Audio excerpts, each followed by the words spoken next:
കാസർഗോഡ് കേന്ദ്രീകരിച്ചു നടത്തിയ ഹണി ട്രാപ്പിൽ ശ്രുതി ചന്ദ്രശേഖരൻ വ്യാജരേഖ ചമച്ചതിന് കൂടുതൽ തെളിവുകൾ. തന്റെ വിവാഹ നിശ്ചയമെന്ന് യുവാക്കളെ വിശ്വസിപ്പിക്കാൻ വ്യാജ ക്ഷണക്കത്തുകൾ തയ്യാറാക്കി.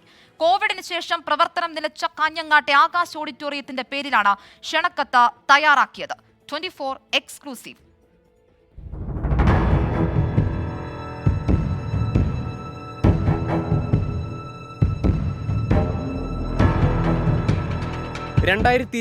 ഫെബ്രുവരി 17 വിവാഹ നിശ്ചയമെന്ന് കാണിച്ച് തയ്യാറാക്കിയ ക്ഷണക്കത്താണ് വ്യാജമെന്ന് തെളിഞ്ഞത്.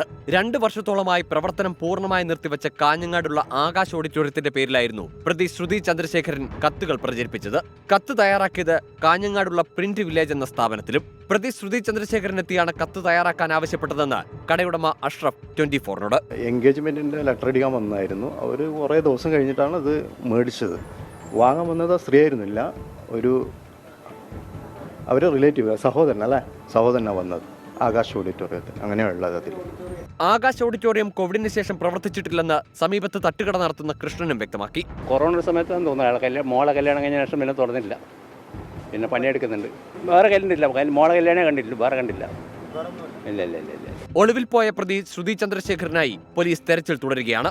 യുവതി ഇരകളിൽ നിന്ന് തട്ടിയെടുത്ത പണം എന്തു ചെയ്തുവെന്ന കാര്യവും പോലീസിന്റെ അന്വേഷണ പരിധിയിലുണ്ട്. 24 കാസർഗോഡ്.